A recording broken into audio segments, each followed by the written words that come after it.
Welcome to Zitron Squeeze, where the AI story gets checked against the numbers. A lot of the AI conversation is being carried by vibes, projections, and fundraising headlines. The awkward part is that some of the people closest to the data are also admitting the biggest labor market claims still are not showing up in reality. Start with the loudest claim. AI is either about to vaporize huge swaths of jobs or unlock a historic productivity boom. What we actually have from the material here is a much thinner factual base than the public narrative suggests. Even Anthropic's head of economics has said there is no material increase in unemployment tied to AI so far, and that matters because it cuts directly against the strongest doom framing. That does not prove AI will not disrupt labor markets later. It does mean the strongest version of the current story is outrunning the available evidence. There's a difference between seeing impressive demos, hearing anecdotes from managers, and seeing broad labor market dislocation in the data.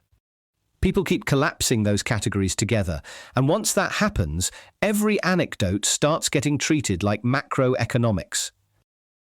That brings us to the so-called economic indices coming out of Anthropic and OpenAI. The critique here is not that economic research by AI companies is automatically worthless. It's that these projects also function as marketing and that incentives should be kept front and center. If your business depends on investors, customers, governments, and the public believing your product will reshape the economy, then publishing indices about economic transformation does more than inform. It also reinforces the sales pitch.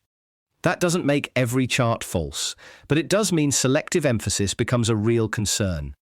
And that's where cherry-picked anecdotes come in, especially isolated study lines used to claim AI is already crushing young workers or rapidly worsening job prospects.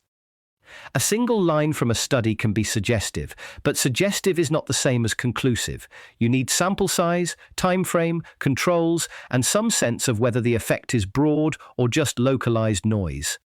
Without that context, an economic index can become a credibility laundering machine.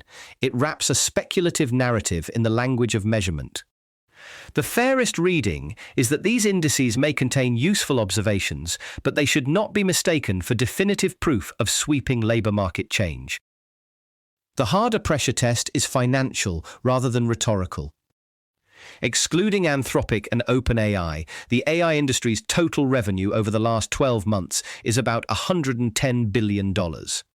Set that next to the capital coming in. OpenAI raised $122 billion in March alone, and AI startup funding in the first quarter of 2026 totaled $145 billion. Those comparisons are jarring because they suggest financing is arriving at a scale that outruns realized business output. Now, funding is not supposed to equal current revenue one for one. Venture markets are built on future expectations. But when a single fundraising event exceeds the annual revenue of the rest of the sector, the burden of proof shifts. You need a very credible explanation for how these businesses turn into cash-generating machines rather than expensive beliefs. What this looks like, at minimum, is a market creating enormous on-paper value ahead of demonstrated liquidity. That can hold for a while, especially when everyone assumes there will be a later buyer, a later round, or some future infrastructure bottleneck that makes today's prices look cheap. The problem is that paper wealth is fragile when it depends on continued enthusiasm rather than earnings. Then there is the commitments problem. OpenAI and Anthropic have reportedly pledged hundreds of billions in future spend, and those promises do not sit in isolation.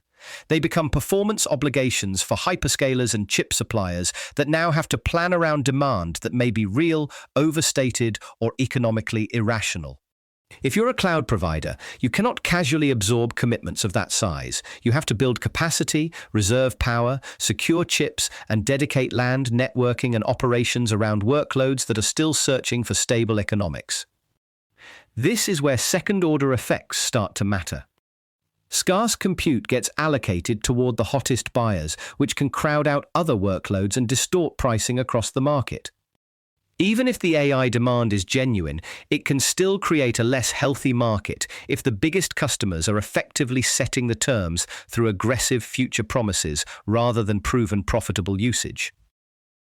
The core puzzle underneath all of this is infrastructure cost. As the AI build-out gets bigger, the cost of constructing and operating the required compute stack rises with it. This is not just buying more chips, it's power, cooling, networking, real estate, maintenance, financing, and the opportunity cost of dedicating capacity to one class of workload. That turns profitability into the real question for hyperscalers and neo-cloud providers. If these systems are expensive to run, providers eventually need pricing that reflects that expense. But the warning in the source material is blunt. The customers who most want giant amounts of compute may also be the least able to afford sustainably high prices. If that's true, the market develops a dangerous contradiction. Providers need to charge more to justify the build-out, while customers need lower prices to keep experimenting at scale. That tension does not guarantee collapse, but it does challenge the easy assumption that more demand automatically means a healthier business. Sometimes demand is strongest precisely where the economics are weakest. This is why the $145 billion raised by AI startups in Q1 2026 matters beyond being a flashy headline. It represents a huge concentration of venture exposure to one narrative about the future. Again, that is not inherently irrational. Venture investing is supposed to fund outsized bets. The issue is whether the funding is producing durable companies or mostly manufacturing valuation marks that depend on the next round arriving before the underlying economics are tested. If much of the upside remains on paper, then a correction does not just hit founders, it hits funds, limited partners, cloud providers, and everyone whose planning has been built around these valuations being eventually vindicated. And because so many of the commitments are intertwined, a slowdown in one part of the chain can travel fast through the rest of it. So where does that leave the big claims? The best supported point here is that the labor market panic is ahead of the evidence. Even people inside major AI firms are acknowledging the absence of material unemployment effects so far.